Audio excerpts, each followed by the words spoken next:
the Vomit Comet. Even though it wasn't finished, there were still diggers and workmen everywhere. You could see Infinity Park was definitely going to be the world's greatest thrill park. There were gardens and lakes and lots of half-built rides in the shape of rockets. The entrance was a huge arch in the shape of two rockets crossing each other. Outside the gates was just an endless beige desert and mountains. Inside, everything was bright colours and trees and waterfalls. As we drove around in the little caterpillar minibus thing, Dr. Drax acted as our tour guide. In Infinity Park, she said, some of the rides are not ordinary fairground rides. They can be demanding and dangerous. That's why you have to train to go on them. And that's why you have to do exactly as you are told at all times. Sorry, the insurers make us say that. Any questions? Hassan put his hand up. Can we have a proper breakfast now? He said. No. Any more questions? What about a packet of crisps? No, nothing. Why? Come and see. She took us to a kind of meadow with rockets instead of trees, like a rocket orchard. At the far end was a plane. Looks like an ordinary plane, said Dr. Drax. Not too different from the kind of plane that takes you on holiday, except it doesn't have any windows. And it's not taking you on holiday, it's taking you on a parabola. Quite a few parabolas as it happens. Does anyone know why? Samson 2's hand shot up. Zero gravity. Oh, Samson 2, aren't you clever? In fact, said his dad, he's officially a genius. Today, Dr. Drax went on, ignoring him, you are all going to have a little taste of how it feels to be weightless. Excited? We were. Any more questions? Can we have just one packet of crisps between us? Said Hassan. Hassan, Dr. Drax said, this plane is officially called the Draxcom Zero Star, but the people who've been testing it have been calling it something a bit more informative, the Vomit Comet. Oh, because most people who ride on it throw up. Ah, so no crisps. No. The outside of the Vomit Comet might look like an ordinary plane, but the inside certainly doesn't. There's only one seat, a long bench thing with lap belts. The walls are completely covered with giant white cushions. There's nothing else in there but a big empty space. You could think of it, said Dr. Drax, as a kind of giant soft play area flying through the air. There, that's a nice cuddly thought, isn't it? Sick bags are under the seats. Good luck. While we were strapping ourselves in, Florida whispered, what does she mean, weightless? We're going to lose weight? Sort of. I started trying to explain about gravity, but then the engine started up, and we were taking off. I don't mean like a normal takeoff. The Comet seemed to be heading straight up into the air for ages. We had to hold onto the bench so we wouldn't slip off, and the ringing in our ears was so loud we thought we'd never hear anything else again. I felt like my head was going to explode. It was not enjoyable. Everyone was trying to not to think about what was going to happen, which wasn't easy because Samson 2 was trying to impress Florida by describing the whole thing, how we were going to climb some amazing height and then dive faster than we would fall if we were shot down. Max wailed, Dad, tell him to stop talking. Monsieur Martinet looked at him sternly and said, Max, there is no point trying to hide from fear. Fear will find you. You have to look fear in the eye, say hello and keep walking by. Remember, fear is the enemy of courage. Yes, shouted Samson 2. You must understand that you feel fear more than normal, partly because of the unusual amount of gravity acting on your pituitary gland. It's being squeezed and is therefore pumping out more adrenaline than usual. You should just enjoy it. Max stuttered. But, Max, snapped his dad, I insist that you enjoy it. Let me off, wailed Hassan. You know, said Eddie Xanadu, NASA does rides like this in America, only they cost £2,000 each time. Don't think of it as a scary experience. Think of it as a bargain. Florida was gripping my arm, but I didn't feel too bad. The higher we climbed and the more my ears hurt, the more I thought I'd had this feeling before. Then I remembered where. I turned to Florida and said, the log flume. What? It's just a big log flume. You remember how it takes you ages to chug up to the top of the ride and then you roll over the top and... Oh yeah, said Florida, and she relaxed her grip a bit. It's a 20,000-foot log flume. The only difference is you won't get wet at the end.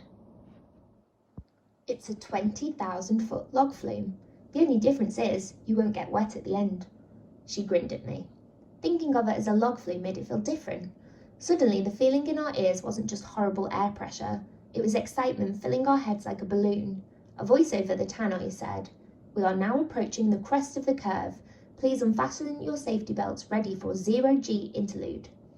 "This is it," said Florida, and she let go of me completely, put her arms in the air and screamed, just like on the log flume. Unlike Monsieur Martinet, who grabbed my other arm even tighter. "I remind you," said the tannoy voice, "that your sick bags are under your seats." Monsieur Martinet still didn't let go. He hadn't undone his seatbelt, and he didn't go for his sick bag. He was just sitting there, breathing deeply with his eyes shut, gripping my arm. I tried to prise his fingers off me. Then it happened. I stood up, pulling myself out of Monsieur Martinet's grip, and tried to walk. The first step was longer than I expected. The second was a lot longer, and on the third I just took off. For a whole second I was flying head first down the plane like Superman.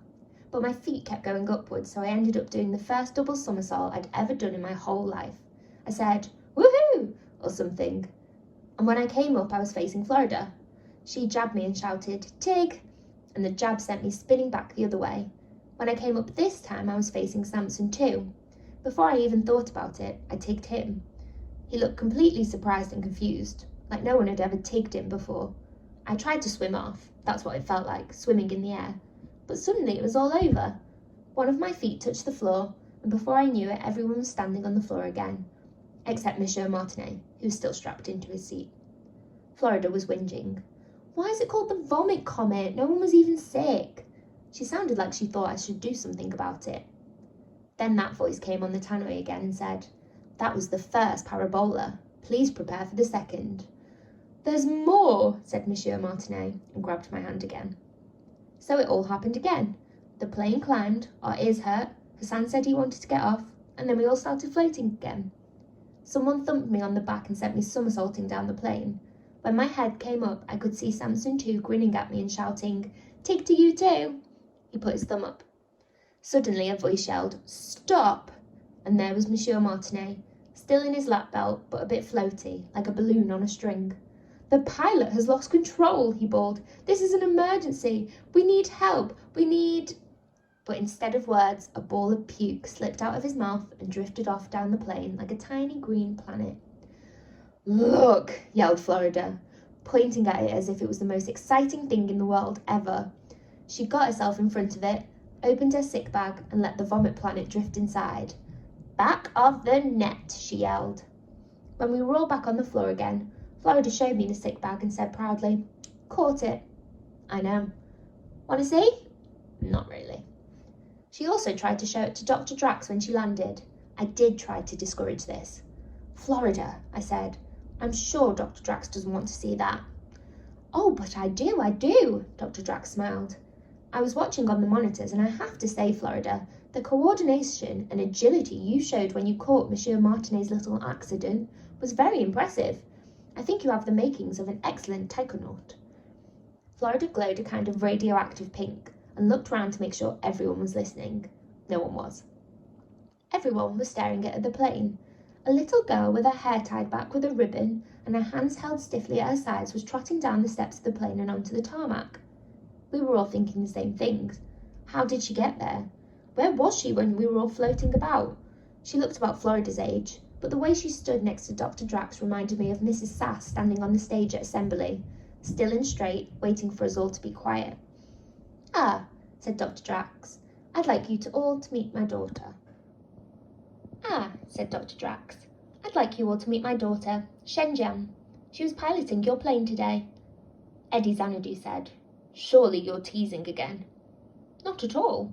This," said Dr. Drax, "is what Infinity Park is all about, giving children the chance to show what they can do. Although Shenjian is only 13. 13! Shrieked Monsieur Martinet. "She is an excellent pilot." Everyone gasped. Shenjian said, "Infinity Park believes in young people. This is why I started training as a jet pilot when I was 9 years old. Astronauts of the future must be young so that mankind will be able to make longer journeys. I am the future." You could see that Dr. Drax was enjoying how amazed we all were. She said, "Any questions?" Florida said, That's a lovely boiler suit. I like the detail on the pockets. Will we be getting ones like that? Possibly. They look very astronauty. I'd love one. Any questions that are not about clothing? Snapped Dr. Drax. This is very inspiring, said Samson 1. Samson 2 can do things that many adults cannot do, and when he was only 13, Alexander the Great was already a great leader. Although, of course, even Alexander the Great was not flying jets, because they hadn't been invented. After that, the grown-ups had to go and see a doctor for finger pricks and blood pressure. Mr. Digby, the doctor said when it was my turn, you have the metabolism of a 12-year-old. You'll have to tell us your secret. And she winked at me. Monsieur Martinet was next in line. He said, I believe he has the brain of a 12-year-old too. When the pilot lost control of the plane, this man tried to start a game of tig. The pilot lost control of the plane, said the doctor. I heard that it all went very smoothly. They have to say that, said Monsieur Martinet, for insurance purposes. Florida was waiting for me when I came out of the doctor's room, which is unusual because she usually just gravitates towards the nearest television. She was still radioactive pink. And worryingly smiley, she said, How did that happen? What? How did we just start floating around like that? She was being so nice. My game skills told me to suspect a trap, but I couldn't help enjoying her treating me with respect like this. I started to explain about the Earth having gravity which keeps you on the ground, and how if you go far away from the Earth, you have less gravity, so you float. Yeah, but what is the gravity? I mean, how does it work? Well, all objects exert gravity, and big objects, like planets, they have enough gravity to pull things towards them. Like the Earth attracts the Moon, and the Moon attracts the sea. What are you talking about? The Moon attracts the sea?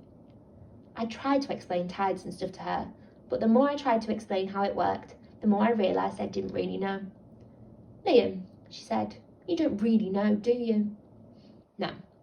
We'll go on Wikipedia tonight and find out. You do know that Celebrity Dental Check is on telly tonight?